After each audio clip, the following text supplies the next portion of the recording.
Hi friends, അപ്പോൾ നമ്മൾ actually എന്ന് പറയാനായിട്ട് പോകുന്നത് നമുക്ക് ഏറ്റവും പ്രധാനപ്പെട്ട ഒരു കാര്യമാണ്. നമ്മൾ KTU സിലബസിൽ പഠിക്കുമ്പോൾ അല്ലെങ്കിൽ ഈ ഒരു യൂണിവേഴ്സിറ്റി പഠിക്കുമ്പോൾ നമുക്ക് ഏറ്റവും പ്രധാനപ്പെട്ട കാര്യമാണ് നമ്മൾ അവസാന വർഷം നമുക്ക് ഇറങ്ങുന്നതിന് മുന്നേ നമുക്ക് എന്ത് വേണം, 100 ആക്ടിവിറ്റി പോയിന്റ് നമ്മൾ നേടിയിരിക്കണം. അപ്പോൾ എന്തിനാണ് ഇങ്ങനെ ഒരു ആക്ടിവിറ്റി പോയിന്റ് സിസ്റ്റം എന്ന് ചോദിക്കുവാണെങ്കിൽ ബേസിക്കലി നമ്മൾ നമ്മുടെ അക്കാഡമിക് നിന്നും ഒരു എക്സ്ട്രാ കരിക്കുലർ ആയിട്ടുള്ള കാര്യങ്ങൾ ചെയ്യാനും അതുപോലെ തന്നെ നമുക്ക് ഇൻഡസ്ട്രി ആയിട്ടുള്ള ഒരു ടച്ച് മെയിൻറ്റെയിൻ ചെയ്യാനും അല്ലെങ്കിൽ അങ്ങനെ ഒരു പോസിബിലിറ്റി ക്രിയേറ്റ് ചെയ്യാനാണ് ബേസിക്കലി ഇങ്ങനെ ആക്ടിവിറ്റി പോയിന്റ് എന്ന് പറയുന്ന ഒരു കാര്യം നമ്മുടെ ആ സിലബസിൽ ഉൾപ്പെടുത്തിയിരിക്കുന്നത്. അപ്പോൾ ബേസിക്കലി ഇത് നല്ലൊരു കാര്യമാണ്. പിന്നെ നമ്മൾ ഈ ആക്ടിവിറ്റി പോയിന്റ്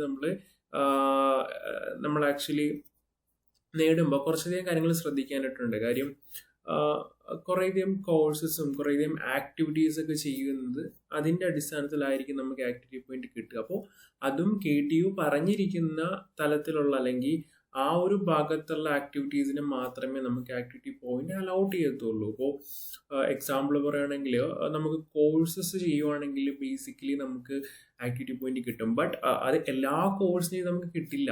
KTU സർക്കുലർ അല്ലെങ്കിൽ അവർ റെഗുലറിൽ പറഞ്ഞിരിക്കുന്ന രീതിയിലുള്ള കോഴ്സസ് ചെയ്താൽ മാത്രമേ, അല്ലെങ്കിൽ അത് അപ്രൂവ്ഡ് ആയിട്ടുള്ള കോഴ്സസ് ചെയ്താൽ മാത്രമേ നമുക്ക് എന്ത് കിട്ടത്തുള്ളൂ, ആക്ടിവിറ്റി പോയിന്റ് നമുക്ക് കിട്ടത്തുള്ളൂ. അപ്പോൾ ബേസിക്കലി 100 ആക്ടിവിറ്റി പോയിന്റ് നമുക്ക് എത്തിക്കേണ്ടത് നമുക്ക് അത്യാവശ്യം നമുക്ക് നല്ല രീതിയിൽ തന്നെ പോവുകയാണെങ്കിൽ എനിക്കൊരു ഉറപ്പ് തരാൻ പറ്റും, നിങ്ങളൊരു സെക്കൻഡ് ഇയർ തേർഡ് ഇയർ ഒക്കെ ആകുമ്പോൾ തന്നെ 100 മേളിൽ പോകാനുള്ള ഒരു ചാൻസ് വരെയുണ്ട്. ഓക്കെ, അപ്പോൾ നമ്മൾ ആക്ച്വലി എന്ന് പറയാനായിട്ട് പോകുന്നത് ഒരു 10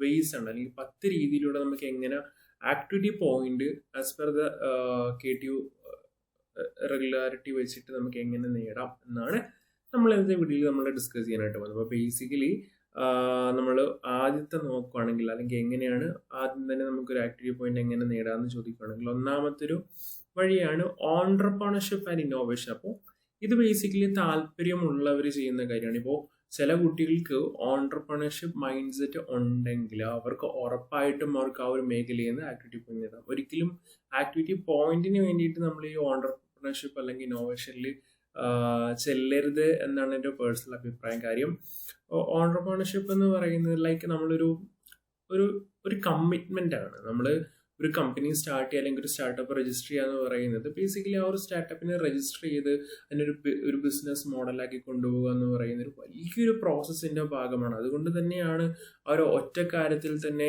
80 പോയിന്റ്സോളം വെച്ചിരിക്കുന്നത്. അപ്പോൾ ബേസിക്കലി അങ്ങനെ ഒരു മൈൻഡ് സെറ്റ് ഉള്ള ഒരു കുട്ടികളാണെങ്കിൽ നിങ്ങൾക്ക് ഉറപ്പായിട്ടും നിങ്ങൾക്ക് ആ ഒരു രീതിയിൽ നിങ്ങൾക്ക് ഒരു ആക്ടിവിറ്റി പോയിന്റ് നിങ്ങൾക്ക് നേടാം. ഓക്കെ, അപ്പോൾ ഇത് ബേസിക്കലി നമ്മളിപ്പോൾ രജിസ്റ്റേർഡ് ആണെങ്കിൽ 60 പോയിന്റും അതുപോലെ തന്നെ ഗവൺമെന്റിൽ നിന്ന് ഫണ്ട് പോലുള്ള കാര്യങ്ങൾ നമ്മൾ സ്റ്റാർട്ടപ്പിലേക്ക് കിട്ടുകയാണെങ്കിൽ 80 പോയിന്റ്സോളം വരെ കിട്ടാവുന്നതെന്നാണ് ഈ ഒരു റെഗുലാരിറ്റിയിൽ പറയുന്നത്.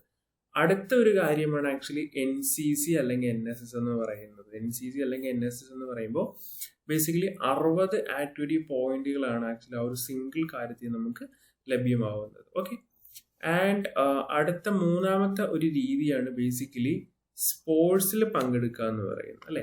അപ്പൊ സ്പോർട്സിൽ പങ്കെടുക്കുന്നതിലൂടെ നമുക്ക് എന്ത് ചെയ്യാൻ പറ്റും, ആക്ടിവിറ്റി പോയിന്റുകൾ ലഭ്യമാകും. അപ്പോൾ അത് ഇവിടെ അതിന്റെ റേഞ്ച് എന്ന് പറയുന്നത് 8 തൊട്ട് 60 പോയിന്റ് വരെ എന്ന ഒരു റേഞ്ചിലാണ് പറയുന്നത്. അപ്പോൾ എന്തുകൊണ്ട് ആ റേഞ്ചിൽ പറയുന്നതെന്ന് ചോദിക്കുവാണെങ്കിൽ ബേസിക്കലി ഇവിടെ പറയുന്നത് കോളേജ് ലെവലിലാണ് നമ്മൾ മത്സരിക്കുക, അല്ലെങ്കിൽ അങ്ങനെയുള്ള സ്പോർട്സ് കാര്യങ്ങളൊക്കെ ആണെങ്കിൽ 8 പോയിന്റും, സോണൽ ലെവൽ അച്ചീവ്മെന്റ് ആണെങ്കിൽ 15, യൂണിവേഴ്സിറ്റി ലെവൽ ആണെങ്കിൽ 25, and national level 40, international level adds to 60 points. അപ്പോൾ അങ്ങനെയായിരിക്കും അതിൻ്റെ ഒരു ഡിസ്ട്രിബ്യൂഷൻ വരിക. അപ്പോൾ ഈ ഒരു കാര്യങ്ങളൊക്കെ നിങ്ങൾ ശ്രദ്ധിക്കേണ്ടതായിട്ട് വരുന്നത്. ആൻഡ് നാലാമത്തെ കാര്യം എന്ന് പറയുന്നത് ബേസിക്കലി കൾച്ചറൽ ഫെസ്റ്റ്, അല്ലെ. കൾച്ചറൽ ഫെസ്റ്റിൽ പങ്കെടുത്തുകൊണ്ട് നമുക്ക് എന്ത് ചെയ്യാൻ പറ്റും, 60ഓളം ആക്ടിവിറ്റി പോയിന്റ് എന്ന് പറയുന്ന ഒരു തലത്തിലേക്ക് മാറാൻ നമുക്ക് പറ്റും. ഓക്കെ, ആൻഡ് അഞ്ചാമത്തെ ഒരു വേ ആണ് ലീഡർഷിപ്പ് ആൻഡ് മാനേജ്മെന്റ്. ഓക്കെ, അപ്പോൾ ഞാൻ KTUവിൽ പഠിക്കുമ്പോൾ എനിക്ക് ഏറ്റവും കൂടുതൽ കിട്ടിയ പോയിന്റ് ആയിരുന്നു ലീഡർഷിപ്പ് ആൻഡ് മാനേജ്മെന്റ് എന്ന് പറയുന്നത്. അപ്പോൾ അത് ഒരു പ്രത്യേക രീതിയിൽ, അല്ലെങ്കിൽ അത് നമുക്കൊരു ലീഡർഷിപ്പ് ഒക്കെ ഉള്ള ഒരു ക്വാളിറ്റി അല്ലെങ്കിൽ നല്ലോണം മാനേജ് ചെയ്യാം അങ്ങനത്തെ രീതിയിലുള്ള കുട്ടികളാണെങ്കിൽ നിങ്ങൾക്ക് ഉറപ്പായിട്ടും നിങ്ങൾ ചെയ്യേണ്ട ഒരു കാര്യമാണ് ആക്ച്വലി പല കമ്മ്യൂണിറ്റീസ് അല്ലെങ്കിൽ പല ഇതേപോലെ തന്നെ ലീഡ് ചെയ്യാൻ പറ്റുന്ന മേഖലകളിലേക്ക് കയറി പറ്റുക. ആൻഡ് നിങ്ങൾക്ക് അവിടെ നിങ്ങളൊരു നല്ലൊരു പ്രൊഫഷർ ഉണ്ടാക്കിയെടുക്കുക, നിങ്ങളുടെ ഐഡിയാസ് കൊണ്ടുവരിക, നല്ല രീതിയിൽ ലീഡ് ചെയ്യുക. ആൻഡ് ഇതൊരിക്കലും ഒരു ആക്ടിവിറ്റി പോയിന്റിന്റെ ബേസിസിലല്ല ഞാൻ പറയുന്നത്. കാര്യം നിങ്ങളുടെ ഉള്ളിലുള്ള ആ ഒരു ക്വാളിറ്റി നിങ്ങൾ വളർത്താനായിട്ട് ശ്രമിക്കുക. അത് നിങ്ങൾക്ക് നാളെ അല്ലെങ്കിൽ ഫ്യൂച്ചറിൽ ഉറപ്പായിട്ടും അതൊരു ബെനിഫിറ്റ് ആയിരിക്കും. കാര്യം എല്ലാ കുട്ടികളിലും ഒരു ലീഡർഷിപ്പ് ക്വാളിറ്റീസ് ഉണ്ടായിരിക്കും. സോ അത് നമ്മൾ ആക്ച്വലി ഇപ്പോൾ എന്താ പറയുക, നമ്മൾ തന്നെ കണ്ടെത്തി നമ്മുടെ ക്വാളിറ്റീസ് വളർത്തേണ്ടതാണ്. ആരും നമുക്കായിട്ടൊന്നും കൊണ്ട് തരില്ല. അപ്പോൾ നമ്മൾ തന്നെ എന്ത് ചെയ്യണം, പല പല കമ്മ്യൂണിറ്റീസ് ജോയിൻ ചെയ്യാനെ കൂടുതൽ അറിയുക. ആൻഡ് അവിടെ നമുക്ക് ലീഡ് ചെയ്യാനുള്ള ഓപ്പർച്യൂണിറ്റീസ് കിട്ടുമ്പോൾ നമ്മൾ ആക്ച്വലി ലീഡ് ചെയ്യുക, അല്ലെങ്കിൽ ഓപ്പർച്യൂണിറ്റീസ് ക്രിയേറ്റ് ചെയ്യുക എന്ന് പറയുന്ന കാര്യങ്ങളൊക്കെയാണ്. ഓക്കെ, അപ്പോൾ ബേസിക്കലി ഇവിടെ പറയുന്നതെന്ന് പറയുന്നത് IEEE പോലുള്ള കാര്യങ്ങൾ, അല്ലെങ്കിൽ അങ്ങനെ കമ്മ്യൂണിറ്റീസ് ഉണ്ട്. അപ്പോൾ അവിടെ ലീഡർ ആയിരിക്കുക, അല്ലെങ്കിൽ നമ്മുടെ കോളേജസിന്റെ കേസ് എടുക്കുകയാണെങ്കിൽ അവിടെ എന്തായാലും അസോസിയേഷൻസ് കാണും, ഡിപ്പാർട്ട്മെന്റ് വൈസ് അസോസിയേഷൻ. അപ്പോൾ ആ ഒരു ഇതിലൊക്കെ പങ്കെടുക്കുന്നതിലൂടെ നമുക്ക് 40 ആക്ടിവിറ്റി പോയിന്റുകൾ നമുക്ക് ലഭ്യമാവുന്നതാണ്. അതുപോലെ തന്നെ നമ്മൾ ഈ ടെക്നിക്കൽ ഫെസ്റ്റ് ഉണ്ട്, അതായത് ടെക് ഫെസ്റ്റുകൾ. അപ്പോൾ അതിന്റെ മാനേജ്മെന്റിൽ നിൽക്കുന്ന, അതിന്റെ കോർ ലെവലിൽ നിൽക്കുന്ന ആൾക്കാർക്ക് 40 ആക്ടിവിറ്റി പോയിന്റുകൾ നമുക്ക് ലഭിക്കും. അതുപോലെ തന്നെ നമുക്ക് ഈ ചെയർപേഴ്സൺ, അതായത് സ്റ്റുഡൻറ് റെപ്രസെൻറ്റേറ്റീവ്സ് ഉണ്ടല്ലോ, ലൈക്ക് ഇപ്പോൾ ഒരു ഡിപ്പാർട്ട്മെന്റിന്റെ അസോസിയേഷൻ എടുക്കുകയാണെങ്കിൽ ഒരു പ്രസിഡന്റ് കാണും, വൈസ് പ്രസിഡന്റ്, സെക്രട്ടറി പോലുള്ള മേഖലകളില്ല. അപ്പോൾ ഇവിടെ പറയുന്നതെന്ന് പറയുന്നത് ചെയർമാന് 30ഓളം പോയിന്റ്, സെക്രട്ടറി 15, ബാക്കിയുള്ള കൗൺസിൽ മെമ്പേഴ്സിന് 15 പോയിന്റോളം ലഭ്യമാവും. ഓക്കെ, അപ്പോൾ ഇതൊക്കെയാണ് ലീഡർഷിപ്പ് ആൻഡ് മാനേജ്മെന്റ് രീതിയിൽ നമുക്ക് ലഭ്യമാകുന്ന പോയിന്റ് എന്ന് പറയുന്നത്. ഓക്കെ, ആൻഡ് ആറാമത്തതാണ് ആക്ച്വലി NPTEL എന്ന് പറയുന്നത്. അപ്പോൾ NPTEL നിങ്ങൾ എന്തായാലും കേട്ടിട്ടുണ്ടായിരിക്കും. കാര്യം ഞാൻ നേരത്തെ ഈ ഒരു വീഡിയോയുടെ തുടക്കത്തിൽ പറഞ്ഞിരുന്നു, ചില കോഴ്സസ് ചെയ്താൽ മാത്രമേ നമുക്ക് എന്ത് ചെയ്യുള്ളൂ, ആക്ടിവിറ്റി പോയിന്റ് ലഭ്യമാവുള്ളൂ. അപ്പോൾ അങ്ങനെയുള്ള ഒരു കോഴ്സാണ് ആക്ച്വലി NPTEL എന്ന് പറയുന്ന ആ ഒരു കോഴ്സ്. ഓക്കെ, അപ്പോൾ ആ ഒരു പ്രോഗ്രാം അല്ലെങ്കിൽ ആ ഒരു അത് ആക്ച്വലി പ്രൊവൈഡ് ചെയ്യുന്നത് സ്വയം എന്ന് പറയുന്ന ഒരു പ്ലാറ്റ്ഫോമിലാണ്. അപ്പോൾ അവിടെ ചെന്നിട്ട് നമ്മൾ ഈ NPTEL എക്സാം അതിനെപ്പറ്റി പ്രിപ്പയർ ചെയ്തതിനെപ്പറ്റി എക്സാം ഒക്കെ എഴുതി ക്വാളിഫൈ ചെയ്യുവാണെങ്കിൽ ആക്ച്വലി നമുക്ക് 50ഓളം ആക്ടിവിറ്റി പോയിന്റ് നമുക്ക് കിട്ടുക. അപ്പോൾ ബേസിക്കലി നിങ്ങൾക്ക് ഇപ്പോൾ ഇങ്ങനെയുള്ള കോഴ്സസ് ചെയ്യണമെങ്കിൽ സ്വയം എന്ന് പറയുന്ന പ്ലാറ്റ്ഫോമിൽ പോവുക. അവിടെ നിങ്ങൾ NPTEL ആയിട്ടുള്ള കോഴ്സസ് നിങ്ങൾ രജിസ്റ്റർ ചെയ്യുക, ആ കോഴ്സസിൽ പങ്കെടുക്കുക, കൃത്യമായിട്ട് അസൈൻമെന്റ് വെക്കുക. കാര്യം 6 വീക്കിന്റെ ഉണ്ടാവും, 8 വീക്കിന്റെ ഉണ്ടാവും, അങ്ങനെ വീക്ക് വൈസ് ആയിരിക്കും. അപ്പോൾ നിങ്ങളൊരു വീക്ക് എടുക്കുക, ആൻഡ് അതിൽ നിങ്ങൾക്ക് താല്പര്യമുള്ള കോഴ്സ് എടുക്കുക, അതിൻ്റെ വീക്ക് നിങ്ങൾ നോക്കുക, കൃത്യമായിട്ട് അസൈൻമെന്റ് വെച്ച് പോവുക. ആൻഡ് ഫൈനലി നിങ്ങൾക്ക് ആക്ച്വലി ആ ഒരു സർട്ടിഫിക്കേഷൻ കിട്ടാൻ വേണ്ടിയിട്ട് നിങ്ങളൊരു ഫീ അടയ്ക്കണം. കാര്യം നമുക്ക് എക്സാം കാര്യങ്ങൾ എഴുതേണ്ടതായിട്ട് വരും. അപ്പോൾ അതിൻ്റെ ഹോൾ ടിക്കറ്റ് ജനറേഷൻ, അപ്പോൾ അങ്ങനെയുള്ള കുറച്ച് ഫീസ് ഉണ്ട്.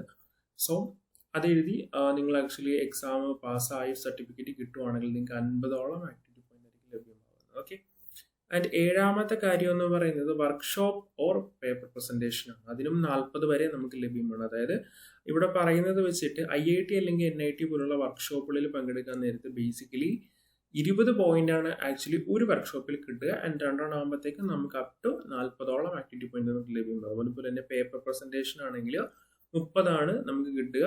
പിന്നെ അഡീഷണൽ 10 പോയിന്റ് എന്ന് പറയുന്നത് ആ ഒരു റെക്കഗ്നേഷൻ ആണ് സർട്ടിഫിക്കേഷന്റെ കേസസിൽ. പിന്നെ KTU അല്ലെങ്കിൽ മറ്റുള്ള അഫിലിയേറ്റഡ് ഇൻസ്റ്റിറ്റ്യൂഷൻസ് ആണെങ്കിൽ 12 പോയിന്റ് എന്ന രീതിയിലായിരിക്കും അതിന്റെ ഡിസ്ട്രിബ്യൂഷൻ വരിക. ഓക്കെ, അടുത്തെന്ന് പറയുന്നത് കോമ്പറ്റീഷൻസ് ആണ്. കോമ്പറ്റീഷൻസ് ലൈക്ക് ഇപ്പോൾ IEEE, IET, അതുപോലെ ASME പോലുള്ള ആ ഒരു തലത്തിലുള്ള കോമ്പറ്റീഷൻ ഏകദേശം 40ഓളം പോയിന്റുകളാണ് നമുക്ക് കിട്ടുക. ഓക്കെ, അതുപോലെ തന്നെ ഇന്റേൺഷിപ്പ്, റൈറ്റ്.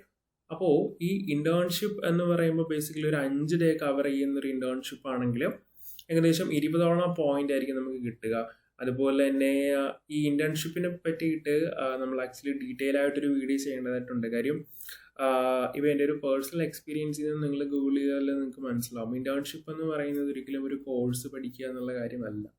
ബേസിക്കലി ഇന്റേൺഷിപ്പ് എന്ന് പറയുന്നത് നിങ്ങൾ എന്ത് ചെയ്യുക, നിങ്ങളുടെ സ്കിൽ അല്ലെങ്കിൽ നിങ്ങൾ പഠിച്ചെടുത്ത ആ ഒരു സ്കില്ല്, അത് നിങ്ങൾ കോഴ്സ് പഠിച്ചിട്ടുണ്ടെങ്കിൽ ചെയ്യാം. അങ്ങനെ നിങ്ങൾ പഠിച്ചെടുത്ത സ്കില്ല് നമ്മൾ ഇൻഡസ്ട്രിയിൽ നമ്മൾ അത് വെച്ചിട്ട് വർക്കൗട്ട് ചെയ്യുന്നു, നമ്മൾ അത് വെച്ചിട്ട് ഇൻഡസ്ട്രിയിൽ യൂസ് ചെയ്യുന്ന ആ ഒരു പ്രോസസ്സ് അല്ലെങ്കിൽ ഒരു പാർട്ട് ടൈം ജോബ് എന്ന രീതിയിലൊക്കെ നമുക്ക് പറയാൻ സാധിക്കും. സോ അതിനെയാണ് നമ്മൾ ഇന്റേൺഷിപ്പ് എന്നുകൊണ്ട് നമ്മൾ അർത്ഥമാക്കുന്നത്. പക്ഷെ ഞാൻ പലയിടങ്ങളിൽ കണ്ടിട്ടുണ്ട് ലൈക്ക് ഇന്റേൺഷിപ്പ് എന്ന് പറയുമ്പോഴത്തേക്കും കോഴ്സസ് പഠിപ്പിക്കുക എന്നുള്ള രീതിയിലൊക്കെയാണ്. കാര്യം ഇന്റേൺഷിപ്പ് എന്ന് പറഞ്ഞിട്ടായിരിക്കും പേര് പറയുക, ബട്ട് അതിൻ്റെ ബാക്ക്ഗ്രൗണ്ടിൽ കോഴ്സ് പഠിപ്പിക്കുക എന്നുള്ള പ്രോസസ് ആയിരിക്കും. ബട്ട് ആക്ച്വലി ഇന്റേൺഷിപ്പ് എന്ന് പറയുന്നത് അതല്ല. ഇന്റേൺഷിപ്പ് എന്ന് പറയുന്നത് നിങ്ങളൊരു ഇൻഡസ്ട്രിയൽ പ്രൊജക്റ്റിൽ വർക്ക്ഔട്ട് ചെയ്യുക. അത് നിങ്ങളും അങ്ങനെ വർക്ക്ഔട്ട് ചെയ്യുമ്പോൾ ചില ഇന്റേൺഷിപ്പ് ആണെങ്കിൽ ചിലതെന്ന് പറയുന്നത് നമുക്ക് ഇങ്ങോട്ട് പേയ്മെന്റ് ഉണ്ടായില്ല, പിന്നെ ചിലതിനാണെങ്കിൽ ഇങ്ങോട്ട് പെയ്ഡ് ആവുന്ന രീതിയിലുള്ള ഇന്റേൺഷിപ്പ് വരെയുണ്ട്. പിന്നെ ഒരിക്കലും അങ്ങോട്ട് പൈസ കൊടുത്ത് ഇന്റേൺഷിപ്പ് ചെയ്യരുത്. ബിക്കോസ് അത് പേരിനൊരു ഇന്റേൺഷിപ്പ് എന്നാണ്. കാര്യം ഇന്റേൺഷിപ്പ് എന്ന് പറയുന്നത് അതല്ല. അങ്ങോട്ട് പൈസ കൊടുത്ത് ചെയ്യുന്നതൊന്നും ഇന്റേൺഷിപ്പ് അല്ല. നമുക്ക് നമ്മൾ ഇൻഡസ്ട്രിയൽ പ്രൊജക്റ്റിൽ വർക്ക് ചെയ്യുമ്പോൾ ബേസിക്കലി ഇങ്ങോട്ടാണ് നമുക്ക് പൈസ കിട്ടുന്നത്. അല്ലെങ്കിൽ ഇങ്ങോട്ട് പൈസ കിട്ടിയില്ലെങ്കിൽ നമുക്കൊരു എക്സ്പീരിയൻസ് കിട്ടും, അല്ലേ? റൈറ്റ്. അപ്പോൾ ഒരിക്കലും അങ്ങോട്ട് നമ്മൾ പൈസ കൊടുത്തിട്ട് ഇന്റേൺഷിപ്പിന് പോകരുത് എന്നാണ് എൻ്റെ പേഴ്സണൽ ഒപ്പീനിയൻ. ബിക്കോസ് അത് ഒരു പ്രോപ്പർ ഇന്റേൺഷിപ്പ് അല്ല, റൈറ്റ്? അപ്പോൾ അടുത്തെന്ന് പറയുന്നത് 10ാമത്തെ കാര്യമാണ്, അതായത് ഇൻഡസ്ട്രിയൽ വിസിറ്റ്. നിങ്ങൾക്ക് എല്ലാവർക്കും അറിയാം IV. അപ്പോൾ IV-യിലൂടെ നമുക്ക് 10 ആക്ടിവിറ്റി പോയിന്റുകൾ നമുക്ക് കിട്ടും. അപ്പോൾ ഈ പറയുന്ന രീതിയിലൊക്കെയാണ് നമുക്കൊരു ആക്ടിവിറ്റി പോയിന്റുകൾ നമ്മൾ ഈ ഒരു KTU 4 years കൊണ്ട് നമ്മൾ എങ്ങനെ കളക്ട് ചെയ്യാമെന്ന് നമ്മൾ നോക്കിയത്, അല്ലേ? അപ്പോൾ ഇതിൽ കുറേയധികം കാര്യങ്ങൾ നമ്മൾ പറഞ്ഞിരുന്നു. അതുപോലെ തന്നെ നിങ്ങൾക്കും അതുപോലെ തന്നെ ഇപ്പോൾ ഇതിനപ്പുറത്തേക്ക് നിങ്ങൾക്ക് എന്തെങ്കിലും ടിപ്പുകളോ അല്ലെങ്കിൽ എന്തെങ്കിലും രീതികളോ ഒക്കെ ഉണ്ടെങ്കിൽ നിങ്ങൾ ജസ്റ്റ് നമ്മുടെ കമൻറ്റ് ബോക്സിൽ ഒന്ന് രേഖപ്പെടുത്തുക. കാര്യം ഞാൻ 10 പോയിന്റ് ഏൺ ചെയ്യുന്ന രീതിയിലൊക്കെയാണ് ഞാൻ ആക്ച്വലി വീഡിയോ ചെയ്തത്. ആൻഡ് ഞാൻ ഇതിൽ ഏതൊക്കെ രീതിയിൽ ഏൺ ചെയ്തിട്ടുണ്ടെന്ന് ചോദിക്കുകയാണെങ്കിൽ ഇന്റേൺഷിപ്പ് വഴി ഞാൻ ആക്ടിവിറ്റി പോയിന്റ് നേടിയിട്ടുണ്ട്. അതുപോലെ തന്നെ ലീഡ് ചെയ്തിട്ടുണ്ട്, അതായത് ലീഡർഷിപ്പ് ആൻഡ് മാനേജ്മെന്റ്. അതുപോലെ തന്നെ പിന്നെ ഓക്കെ, ഇത്രയും കാര്യങ്ങളിലൊക്കെയാണ് ഞാൻ ആക്ച്വലി ആക്ടിവിറ്റി പോയിന്റ് നേടിയിട്ടുള്ളത്. പിന്നെ ഞാൻ ആക്ച്വലി ഒരു ഓൺട്രപ്രണർഷിപ്പ് ആൻഡ് ഇന്നോവേഷൻ ഏരിയയിൽ ഞാൻ ആക്ച്വലി രജിസ്റ്റർ ചെയ്തിട്ടൊന്നുമില്ല. ബട്ട് എനിക്കത് ഭയങ്കര ഇഷ്ടമുള്ള ഒരു ഏരിയയാണ്. ആൻഡ് ഫ്യൂച്ചറിൽ ഞാൻ ഒരിക്കലും ആക്ടിവിറ്റി പോയിന്റ് ബേസിസിലല്ല പറയുന്നത്, ഒരു സ്റ്റാർട്ടപ്പ് തുടങ്ങാനൊക്കെ താല്പര്യമുണ്ട്. ആൻഡ് ആ ഒരു രീതിയിൽ നമ്മൾ മൂവ് ചെയ്യുന്നുണ്ട്. ഓക്കെ, അപ്പോൾ നിങ്ങളും അങ്ങനെ ആരെങ്കിലുമൊക്കെ ഉണ്ടെങ്കിൽ ജസ്റ്റ് കമൻറ്റ് ചെയ്യുക, നമുക്ക് നോക്കാം എത്രത്തോളം ആൾക്കാരങ്ങനെ നമ്മുടെ ചുറ്റുപാടും ഉണ്ടെന്ന്, റൈറ്റ്? അപ്പോൾ ഇതൊക്കെയാണ് നമ്മൾ ഇന്നത്തെ വീട്ടിൽ നമുക്ക് പറയാനുള്ളത്. അപ്പോൾ നിങ്ങൾക്ക് കാര്യങ്ങളൊക്കെ വളരെ ക്ലിയർ ആയിട്ട് മനസ്സിലാകുന്ന വിശ്വസിക്കും. എന്തെങ്കിലും ഡൗട്ട് കാര്യങ്ങൾ ഉണ്ടെങ്കിൽ ഞാൻ എപ്പോഴും പറഞ്ഞിട്ടുള്ള എന്ത് ചെയ്യണം, കമൻറ്റ് ചെയ്യുക പോയിട്ട്. ഓക്കെ, അപ്പോൾ നമുക്ക് അവിടെ ചെയ്യണം. ബൈ.